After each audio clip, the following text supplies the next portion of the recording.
Bismillahirrahmanirrahim. Assalamualaikum warahmatullahi wabarakatuh. Alhamdulillahilladzi ba'atha fil ummiyina rasulan minhum yatlu 'alaihim ayatihi wa yuzakkihim wa yu'allimuhumul kitaba wal hikmah wa in kanu min qablu lafi dhalalin mubin. Wa ashhadu an la ilaha illallah al-malikul haqqul mubin.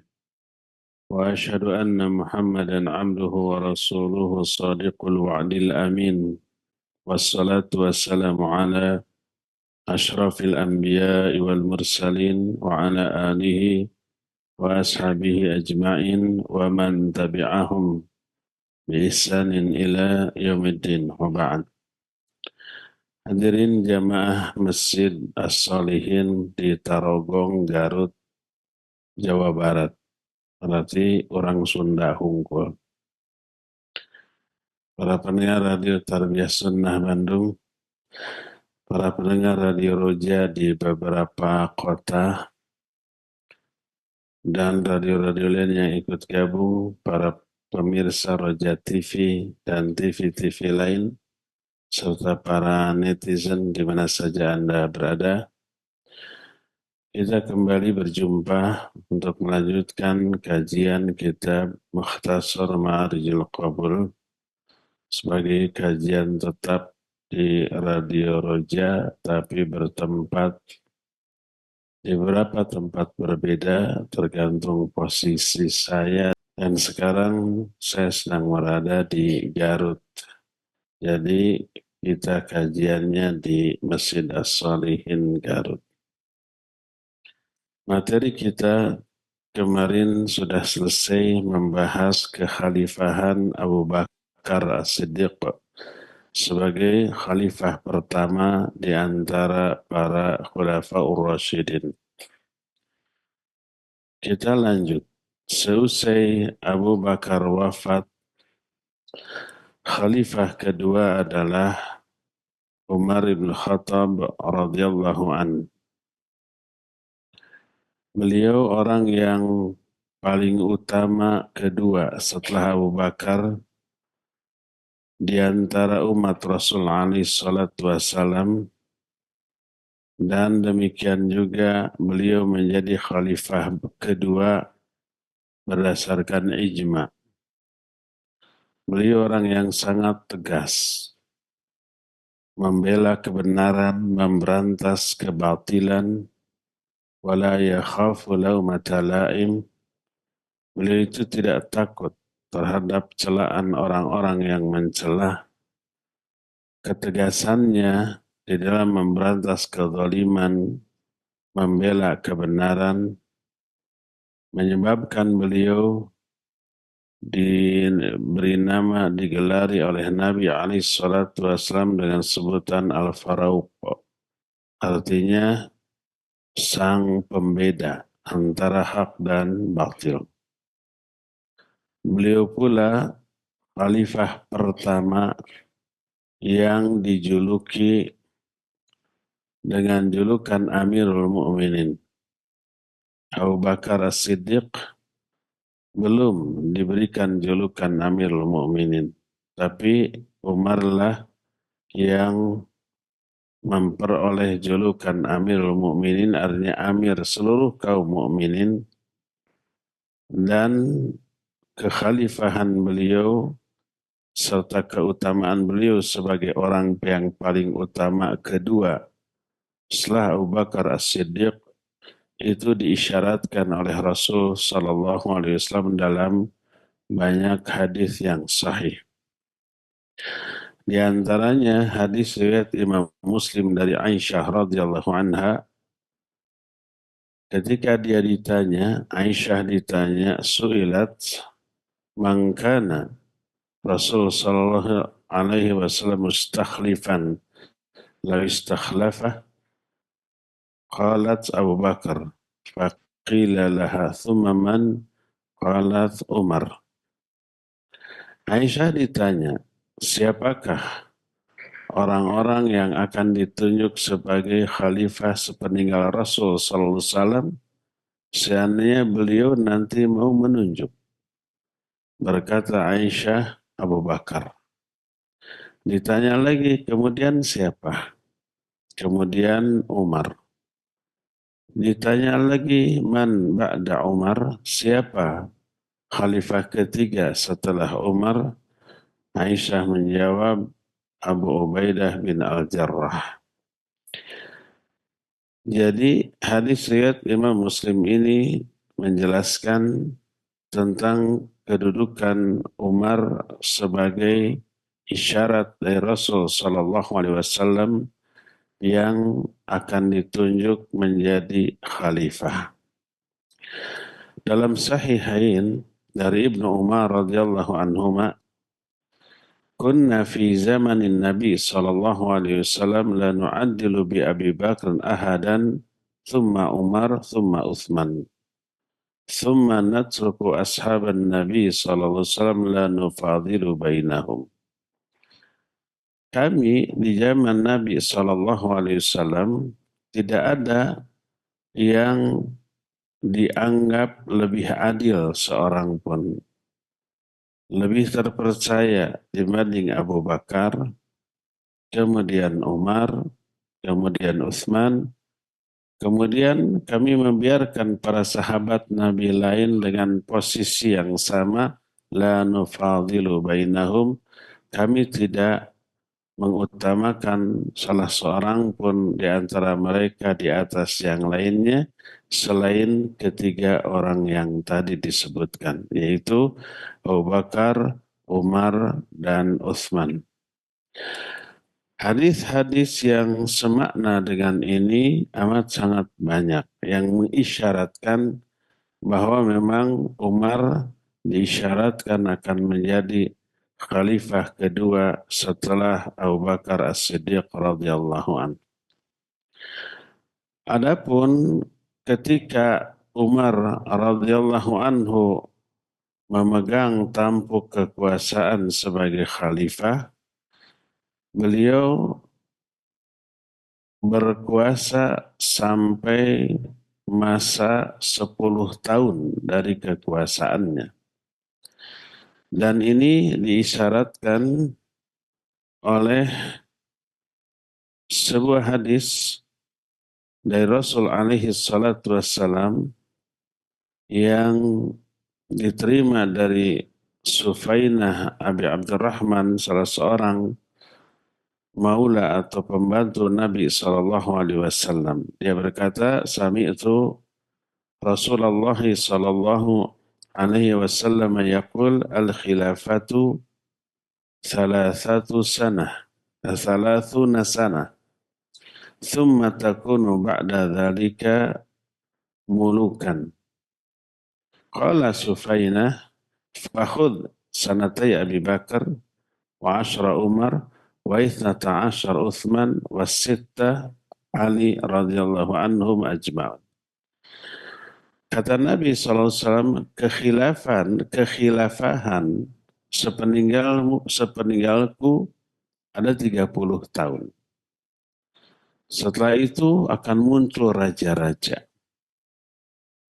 Hadis tersebut sahih sebagaimana dijelaskan dalam kitab Sahih Al-Jami'us Shaghir, riwayat Imam Ahmad dalam kitab Musnadnya, juga Imam Abu Daud dalam kitab Sunannya, dan yang lain-lain.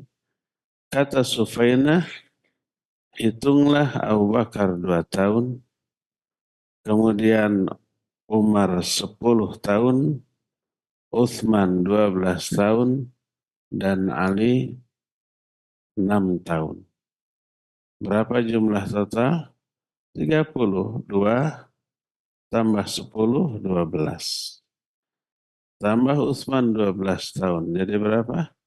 24. Tambah Ali 3 tahun, jadi paslah 30 tahun. Dan ini yang disebut dengan nubuwah. Salah satu mukjizat kenabian Nabi Muhammad SAW memberitahukan tentang perkara gaib. Di antara perkara gaibnya adalah masa yang akan datang. Itu perkara gaib. Allah berfirman, alimul ghaibi fala yudhiru ala ghaibihi ahadan illa man irtada min rasulin. Di surah Jin. Allah lah yang maha mengetahui perkara gaib. Dan Allah tidak memberitahukan perkara gaib itu kepada seorang pun, kecuali kepada Rasul yang diridhoinya. Termasuk perkara gaib adalah perkara yang akan datang. Tak ada yang tahu, kecuali Allah. Lalu Allah memberitahukan kepada nabinya, alaihi salatu wassalam yang diridhoinya, salah satu perkara gaib, bahwa kekhilafahan sepeninggal Nabi SAW akan berlangsung selama 30 tahun dan ternyata benar. Abu Bakar 2 tahun, Umar 10 tahun jadi 12, Utsman 12 tahun jadi 24, dan Ali bin Abi Thalib 6 tahun menjadi berapa? Menjadi 30 tahun. Ya, itulah kekhalifahan Umar bin Khattab selama 10 tahun. Lalu Umar bin Khattab wafat dibunuh oleh seorang pahlawan majusi pepentol kebanggaan si Syiah ahlakahumullah. Siapa namanya? Abu Lu'lu. Disebut Asy-Syuja' oleh mereka. Sang pemberani. Nah, karena memang para sahabat yang oleh Allah ditazkiyah dalam ayat, oleh Nabi SAW pun ditazkiyah dalam banyak hadisnya yang sahih, tapi dianggap murtad oleh si Syiah dan sangat dibenci. Karena itulah maka ketika Umar sang pemberantas kebatilan dibunuh, mereka sorak. Dan pembunuhan itu pada waktu sholat subuh menyebabkan Umar bin Khattab radhiyallahu anhu wafat dengan berlumuran darah di masjid. Maka sepeninggal sepeninggal Umar yang kemudian menjadi khalifah yang ketiga sekaligus manusia terbaik ketiga setelah Nabi Abu Bakar dan Umar, yaitu Utsman bin Affan radhiyallahu anhu. Kekhalifahan Utsman sudah diisyaratkan oleh Rasul SAW sebagai khalifah ketiga, sebagaimana hadis sahihain yang tadi dijelaskan dari Ibnu Umar bahwa kami tidak ada yang kami anggap lebih adil seorang pun dibanding Abu Bakar, kemudian Umar, kemudian Utsman, dan ini adalah sahihain. Dalam Sahih Bukhari, ketika Umar bin Khattab ditusuk, ketika masih belum wafat, kaum muslimin bertanya, "Ausi ya Amirul Mukminin istakhlif." Beri kami wasiat wahai Amirul Mukminin. Siapa? Tetapkan penggantimu sebagai khalifah. Umar saat itu masih bisa berbicara. Lalu berkata Umar, "Ma ajidu ahaqqa bihadzal amr min haula'in nafar." Aku tidak menemukan orang yang lebih pantas, lebih berhak untuk urusan ini, untuk menjadi khalifah ini dibanding beberapa orang yang kata Umar, alladzina tufiya Rasul sallallahu alaihi wasallam wa huwa anhum radin.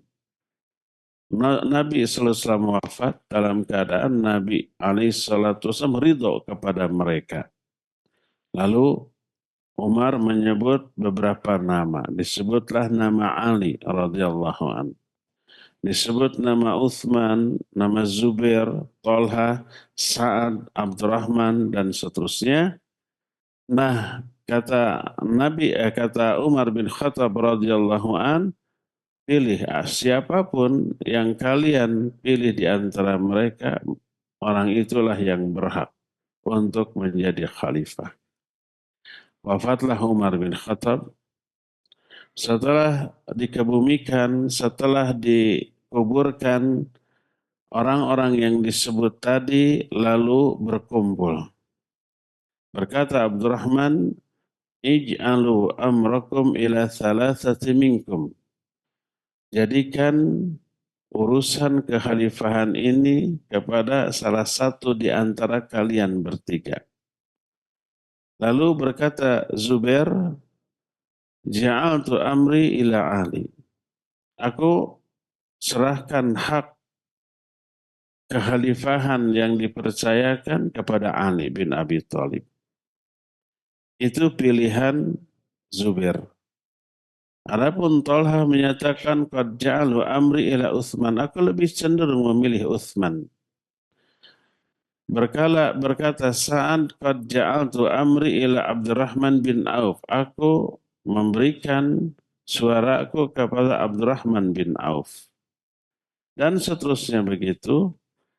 Terus terjadilah diskusi yang cukup alot di kalangan mereka, maka ketika itulah salah seorang di antara mereka berkata kepada Utsman, irfa yadaka ya Utsman, angkat tanganmu ya Utsman.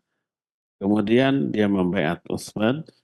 Lalu setelah itu Ali pun ikut membaiat Utsman, kemudian sepakatlah semuanya untuk membaiat Utsman dan terangkatlah Utsman bin Affan sebagai khalifah dengan kesepakatan manusia-manusia pilihan terbaik yang disebut oleh Umar bin Khattab tadi. Salah satu hadis riwayat Imam Ahmad dari Aisyah radhiyallahu anha, berkata Rasul sallallahu alaihi wasallam kepada Utsman, beliau pernah berkata sebelum beliau wafat. Apa kata Nabi alaihi salatu wasallam, ya Utsman, innallaha ta'ala asa ayyul bisaka qamisa fa in aradaka almunafiquna ala khal'i fala ta'khlahu hatta talaqqani thalathan. Kata Nabi sallallahu alaihi wasallam, hai Utsman, sungguhnya Allah akan memberikan gamis kepadamu. Lalu para ulama menakwilkan gamis di sini dengan makna kepemimpinan kekhalifahan. Kalau orang-orang munafik menuntutmu untuk menanggalkannya, jangan sekali-kali kamu tanggalkan sampai engkau menemui aku. Beliau menyatakan itu 3 kali. Dan ini isyarat. Ketika Utsman diangkat menjadi pemimpin, menjadi khalifah, orang-orang munafik dan orang-orang yang satu kelompok dengan mereka itu tidak setuju. Itu mengemukakan mosi tidak percaya dan menuntut agar Utsman itu menanggalkan atau turun dari kepemimpinannya. Tapi Utsman ingat kepada wasiat Nabi sallallahu alaihi wasallam bahwa Allah akan memberikan gamis dan orang-orang munafik ingin menanggalkannya. Nabi sallallahu alaihi wasallam berwasiat, jangan kamu tanggalkan, jangan kamu buka. Lalu gamis ini ditakwil sebagai kekhalifahan. Masih riwayat Imam Ahmad dari Abu Hurairah radhiyallahu an. Kata Abu Hurairah, aku mendengar Rasul alaihi salatu wasallam bersabda, innakum talqauna ba'di fitnatan wa ikhtilafan. Kata Nabi alaihi salatu wasallam, kalian akan menjumpai setelah aku fitnah dan ikhtilaf. Dalam riwayat lain, ikhtilafan wa fitnatan. Ikhtilaf disebut terlebih dahulu sebelum fitnah. Lalu faqala qail minan nas, salah seorang di antara sahabat bertanya, faman lana ya Rasulullah? Siapa yang harus kami pegang wahai Rasulullah? Ketika muncul fitnah, ketika muncul ikhtilaf, siapa orang yang harus kami ikuti ya Rasulullah? Maka berkata Rasul sallallahu alaihi wasallam, "Alaikum bil amin wa ashabihi." Wa yushiru ila Utsman bidzalik. Wajib kalian mengikuti Al-Amin dan sahabat-sahabatnya. Maksud sahabatnya para pendukungnya. Dan ini isyarat kepada Utsman bin Affan radhiyallahu an yang mengisyaratkan memang di zaman Abu Bakar, di zaman Umar, ikhtilaf dan fitnah super sedikit. Boleh dikatakan, nyaris dikatakan tidak ada permasalahan internal. Di zaman Abu Bakar menjadi pemimpin, betul ada pemberontakan, ada orang yang tidak mau menunaikan zakat, ada yang murtad. Tapi kemudian para sahabat sepakat untuk memberantas, memerangi, beres. Di zaman Umar nyaris tidak ada konflik internal di kalangan internal kaum muslimin. Ketika Umar wafat, Utsman kemudian menjadi khalifah, konflik internal muncul. Orang-orang munafik di zaman Umar nggak ada yang berani bicara, nggak ada yang berani unjuk gigi, karena tegasnya Umar untuk bertindak kepada mereka. Maka muncul banyak fitnah dan ikhtilaf di zaman Utsman bin Affan radhiyallahu an. Maka apa yang terjadi? Kata Nabi SAW, wajib kalian alaikum bil amin. Wajib kalian berpegang teguh kepada al-amin. Lalu berisyarat kepada Utsman dan sahabat-sahabatnya.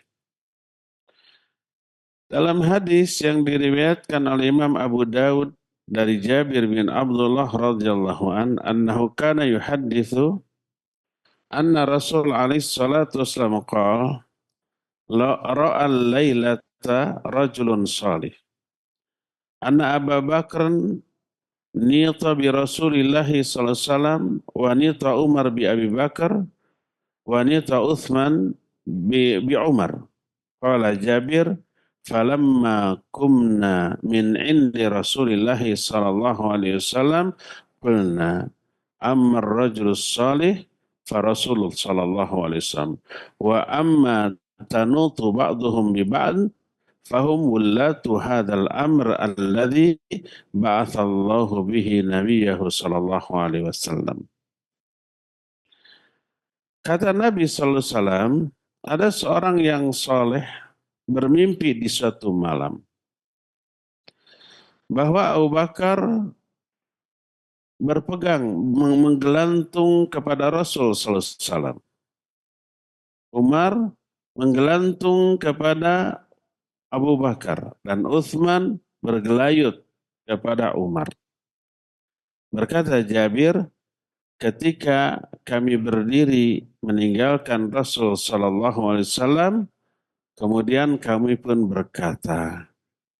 Jadi semua orang sepakat takwil mimpi yang disampaikan oleh Rasul sallallahu alaihi wasallam itu, adapun orang soleh tadi dia adalah Rasul sallallahu alaihi wasallam. Adapun yang bergelantungan tadi 3 orang yang kemudian akan menjadi pemimpin sepeninggal Nabi sallallahu alaihi wasallam, yaitu Abu Bakar, kemudian Umar, kemudian barulah setelah itu Utsman. Hadis ini sanadnya sahih yang menjelaskan legitimasi syar'i terhadap kekhalifahan ketiga khalifah yang disebutkan ini, Abu Bakar, Umar, dan juga Utsman.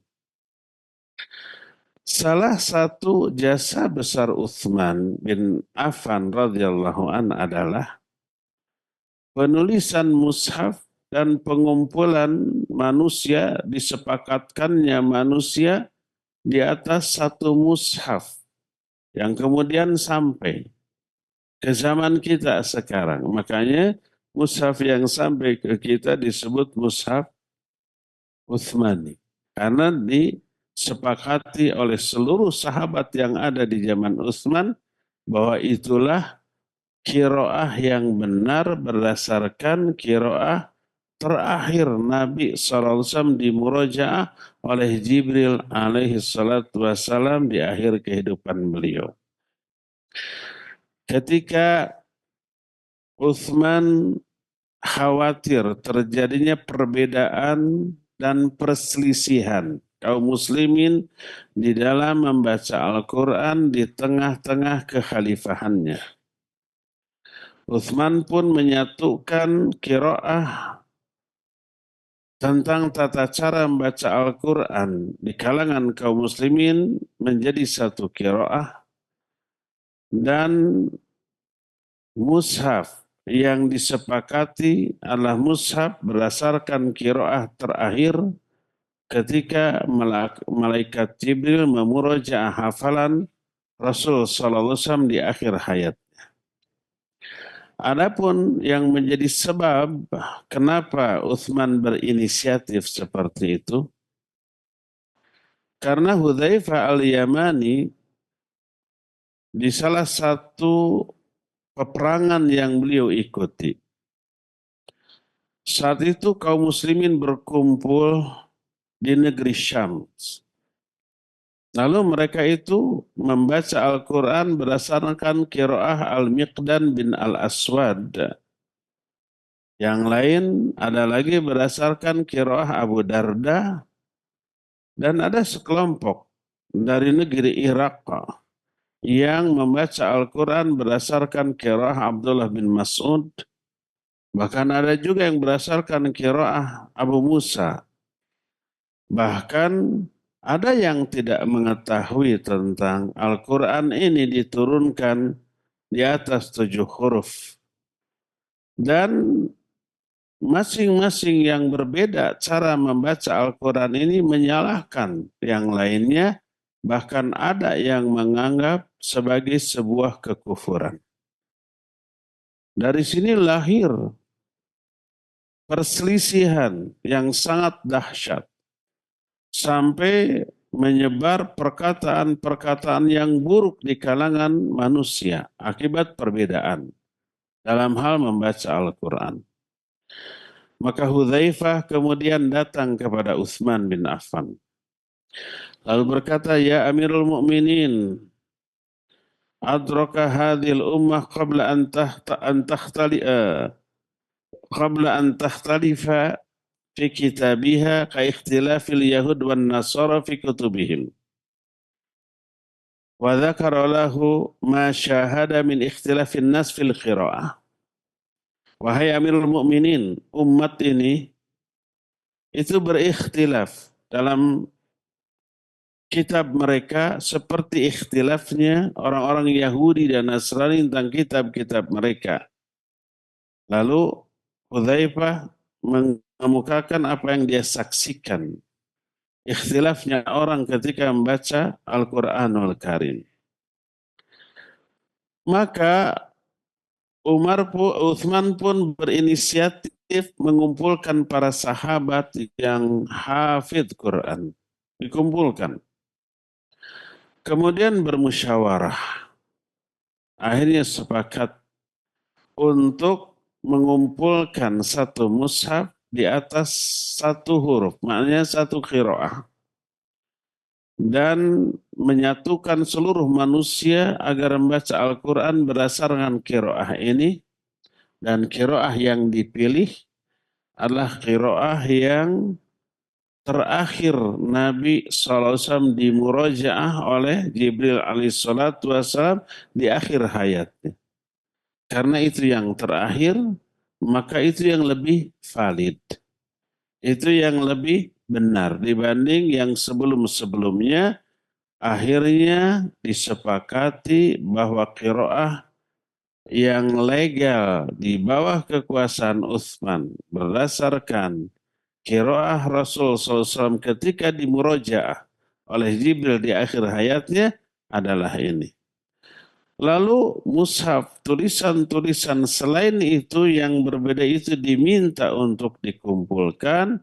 Kemudian Utsman bin Affan ini membakar mushaf-mushaf lain.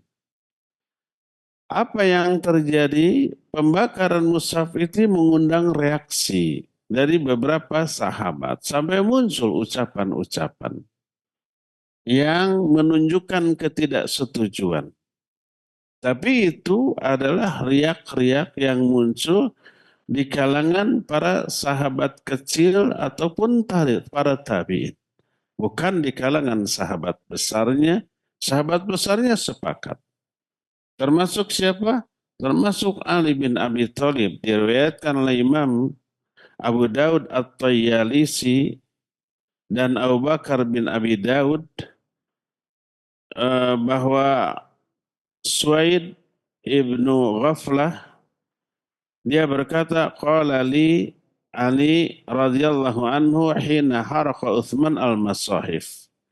Berkata Ali bin Abi Thalib kepadaku ketika Utsman membakar mushaf-mushaf lainnya. Apa kata Ali? Laulam yasna'hu huwa lasana'tuhu.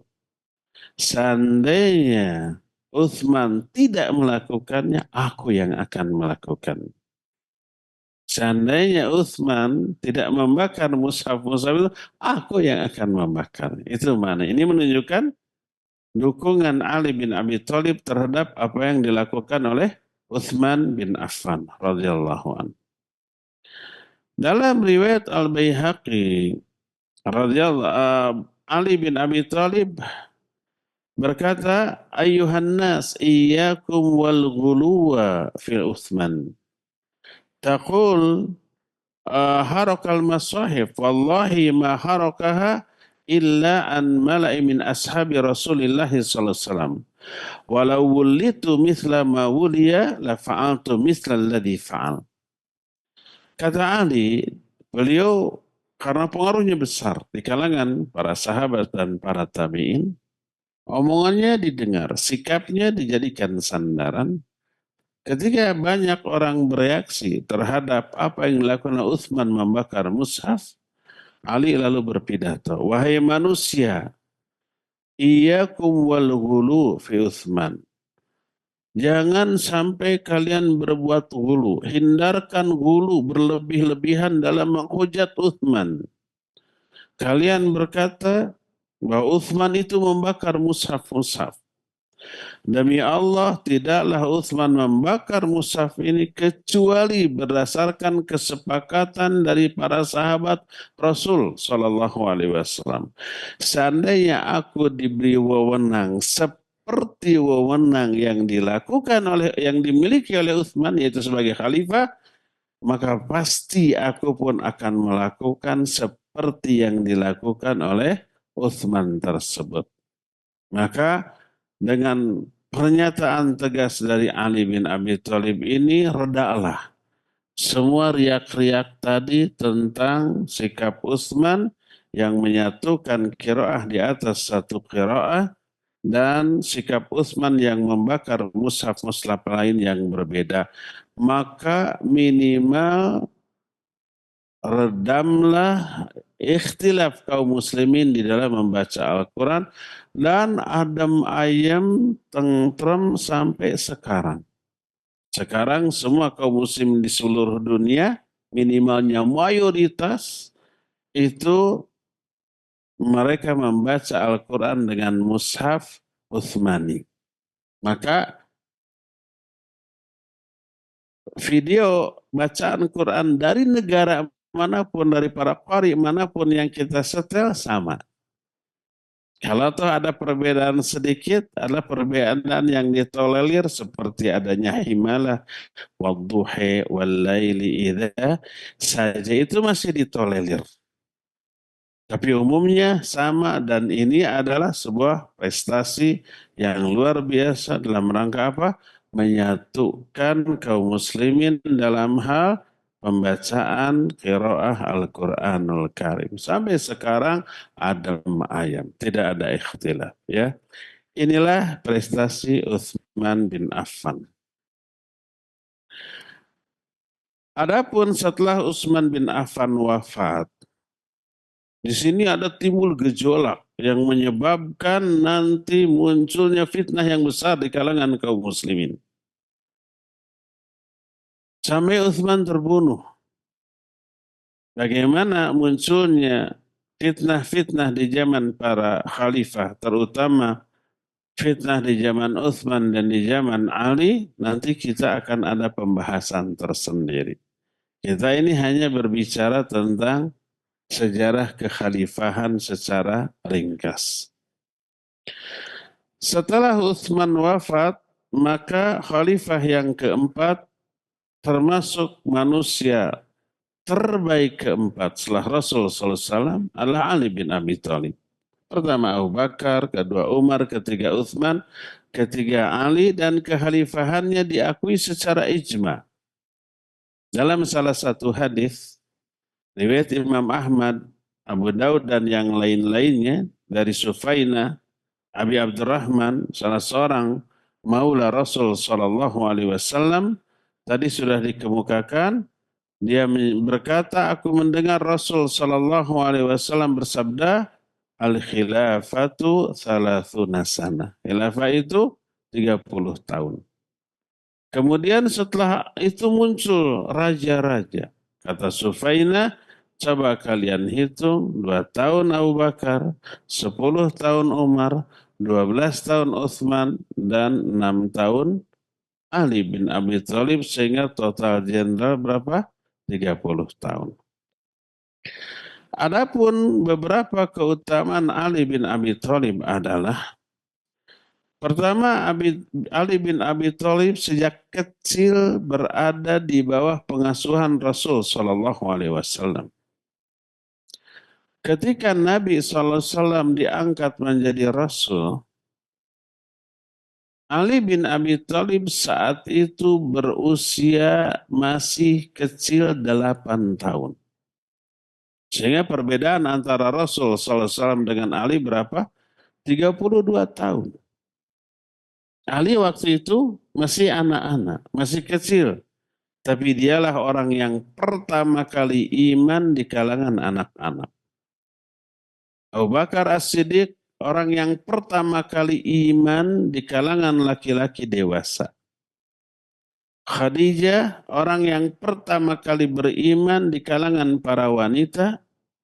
Dan Waraqah bin Naufal, orang yang pertama kali iman dari kalangan orang tua. Zaid bin Harithah, orang yang pertama kali iman di kalangan budak. Dan Bilal bin Rabah radhiyallahu an, orang yang pertama kali iman di kalangan budak yang sudah dimerdekakan radhiyallahu anhum ajmain. Karena itulah maka di sini terbantahlah halunya kaum Syiah ahlakahumullah yang menyatakan bahwa Jibril salah dalam menyampaikan wahyu. Kata mereka, harusnya wahyu ini disampaikan kepada Ali. Jibril khianat disampaikan kepada Muhammad SAW. Yang harusnya menjadi nabi itu Ali, tapi malah disampaikan kepada Muhammad SAW. Khianat. Makanya orang Syiah sangat memusuhi Jibril, membenci kepada Jibril. Oleh Allah Azza wa Jalla, Jibril disebut dengan sebutan Al-Amin, Ruhul Amin, nazala bihi Ruhul Amin. Ruh yang terpercaya. Disebut ruh itu bukan karena malaikat Jibril hanya berupa ruh tanpa jasad, bukan. Beliau berjasad. Dan jasad para malaikat terbuat dari apa? Cahaya. Khuliqatil malaika min nur. Malaikat diciptakan dari cahaya. Jin diciptakan dari api. Wa khuliqa Adam mimma usifalakum.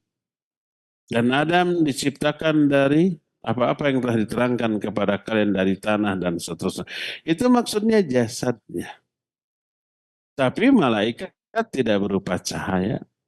Sebagaimana jin juga tidak berupa api. Makanya tidak pernah ada orang melihat hantu tapi berupa api membakar, enggak. Sebagaimana kita terbuat dari tanah tapi kita tidak berupa tanah. Kita berupa apa? Ya kia weh. Seperti gini. Itu bahan pembuat, jasadnya. Adapun ruhnya tidak ada keterangan terbuat dari apa. Malaikat ada ruhnya, jin ada ruhnya, manusia, binatang ada ruhnya. Dan ketika ruh ini dicabut, maka matilah.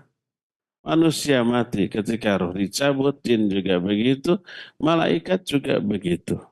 Apa malaikat mati? Iya. Pendapat yang lebih kuat, yang lebih rajih, berdasarkan nas Quran dan hadis yang sahih, malaikat juga mati. Wa nufikha fis-sur fasaiqa man fis samawati wa man fil ard illa man Allah. Ditiuplah sangkakala, maka matilah semua yang ada di langit. Siapa yang ada di langit? Para malaikat, bukan Superman, bukan Gatot Kaca.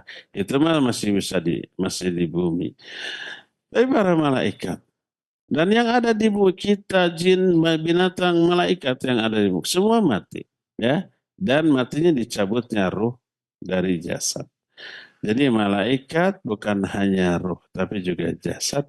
Termasuk malaikat Jibril ada jasadnya terbuat dari cahaya dan ada rohnya. Lalu kenapa malaikat Jibril disebut dengan sebutan ruh? Li'annahu hamilur ruh. Karena dia adalah pembawa ruh. Dan ruh yang dimaksud bahwa malaikat Jibril pembawa ruh maksudnya wahyu. Fakadzalika auhayna ilaika ruhan min amrina.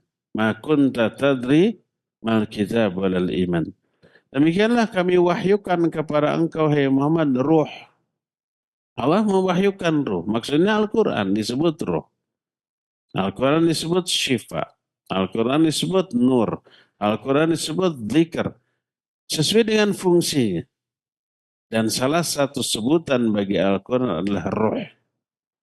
Karena fungsi Al-Quran seperti ruh, menghidupkan jiwa yang tadinya sudah mati. Quran juga disebut syifa karena mengobati jiwa yang terkena penyakit syubhat dan syahwat. Bisa disembuhkan oleh Al-Quran karena Al-Quran syifa. Yang mati pun bisa hidup lagi. Orang tadinya kafir, orang tadinya menyembah berhala, orang tadinya nggak tahu kebenaran, didakwahi, diberikan Al-Quran masuk menyerap ke dalam tubuhnya ibarat ruh yang masuk ke dalam jasad, hidup lagi jiwa orang tersebut. Oleh karena itu orang-orang kafir yang dianggap bahwa jiwa mereka sudah mati, oleh para ulama disebut kalau mereka berjumpa dengan rombongan orang kafir, para orang ulama menyebut itu ada kuburan yang sedang berjalan. Karena jasad orang-orang kafir menjadi kuburan bagi jiwa-jiwa mereka yang sudah mati sebelum jasad mereka kelak dikuburkan ketika mati. Jasadnya sudah menjadi kuburan bagi jiwanya yang sudah mati. Jadi salah satu sebutan Al-Quran adalah ruh. Maka malaikat yang ditugaskan membawa wahyu yang disebut dengan ruh, kadang disebut ruh. Dan ini terpakai dalam semua bahasa. Di kita juga kadang-kadang orang disebut dengan barang yang dibawanya. Kalau umpah kita mau naik beca, ada tukang beca, kita panggil. Panggilannya apa? Beca, gitu kan? Padahal namanya Ujang. Tapi Mang Ujangnya langsung berhenti. Pak Pos ya, di Garut dulu pernah ada tukang bilik. Nah, bilik ditanggung kan, orangnya tidak kelihatan kan? Kita mau beli, apa panggilnya? Bilik. Padahal yang dipanggil orangnya. Nama orangnya nggak tahu, mungkin Aden. Tapi kita panggil barang ini, bilik. Lalu muncul orangnya. Maka di Garut jadi teka-teki. Di geroan cangkangna bijil sikina. Apa itu? Tukang bilik. Selain orang Garut nggak paham. Dipanggil kulitnya yang keluar bijinya. Bilik. Taksi, begitu. Taksi. Langsung sopirnya menghentikan taksi. Itu dalam semua bahasa. Malaikat Jibril disebut ruh li'annahu hamilur ruh. Karena dia pembawa ruh. Maksud ruh di sini wahyu Al-Qur'anul Karim. Dan ini menjelaskan bukan berarti Jibril hanya berupa ruh tanpa jasad, tetapi makhluk yang berjasad dan jasadnya diciptakan dari cahaya. Adapun ruhnya, wallahu alam, tidak ada keterangan. Apakah ruh manusia, ruh binatang, ruh jin, ruh malaikat, bahan pembuatannya sama? Wallahu alam. Allah menyatakan wa yas'alunaka 'anir ruh qulir ruhu min amri rabbi wa ma utitu minal ilmi illa qalila. Mereka bertanya kepada tentang ruh. Jawabku, ruh itu urusan Allah, urusan Rabbmu. Dan kalian tidak diberi ilmu, informasi tentang ruh ini kecuali hanya sedikit. Yang tidak diterangkan sudah tawakuf saja. Dari apa ruh ini dibuat? Tidak ada keterangan sudah. Jangan ngeyel. Saya masih penasaran, roh nate tina naonnya. Nggak perlu. Kalau jasad, iya diterangkan. Tapi kalau ruh, tidak sama sekali. Ya. Nah, jadi oleh orang-orang, oleh Allah, malaikat Jibril disebut dengan Ar-Ruhul Amin. Ar-Ruh yang terpercaya. Al-Amin. Yang jujur, yang benar. Oleh si Syiah disebut pengkhianat. Dan lihat ketika wahyu ini turun, Ali bin Abi Thalib masih 8 tahun. Mustahil 8 tahun sudah akan diberi wahyu jadi nabi. Siapa yang mau dengar? Oleh karena itu dari segala segi, alasan orang Syiah yang menyatakan wahyu itu harusnya turun ke Ali, malah ini kepada Nabi Muhammad SAW adalah sebuah kekeliruan, nggak bisa diterima dari segi apapun. Harusnya ke Ali, Ali masih kecil, 8 tahun. Tapi sudah beriman. Berkata Ali Al-Hakimi di sini, kata beliau, karena Ali bin Abi Thalib radhiyallahu anhu wa huwa shaghir fi kafalatin Nabi sallallahu alaihi wasallam falamma bu'itsu amana bihi wa huwa ibnu 8 sinin wa huwa awwalu man amana min sibyan kama anna Abu Bakr radhiyallahu an awwala man amana min rijal wa Khadijah radhiyallahu anha awwala man amana bihi minan nisa wa Waraqah bin Naufal radhiyallahu an awwala man amana bihi minas syuyukh wa Zaid bin Harithah awwala man amana bihi minal mawali wa Bilal radhiyallahu an wa hakadha. Ali bin Abi Thalib, beliau masih anak-anak di bawah pengasuhan Nabi sallallahu alaihi wasallam. Ketika Nabi diutus menjadi rasul, Ali lah yang pertama kali beriman ketika dia usianya 8 tahun dan dia orang yang pertama kali beriman di kalangan anak-anak. Sebagaimana Abu Bakar orang yang pertama beriman di kalangan laki-laki dewasa. Khadijah orang yang pertama kali beriman di kalangan para wanita dan Waraqah bin Naufal orang yang pertama kali beriman di kalangan aki-aki. Kakek-kakek orang tua, Zaid bin Harithah orang yang pertama kali beriman di kalangan para hamba sahaya dan begitulah seterusnya ya. Inilah kekhalifahan Ali dan keutamaan Ali menjadi orang yang paling awal beriman di kalangan anak-anak. Karena itulah maka Ali bin Abi Thalib layak menjadi manusia terbaik keempat setelah Rasul SAW, itu Abu Bakar, Umar, Uthman, dan Ali bin Abi Thalib radhiyallahu anhum ajmain. Di masa kekuasaan atau kekhalifahan Ali bin Abi Thalib muncul banyak fitnah dan banyak permasalahan sampai kepada peperangan di kalangan internal kaum muslimin.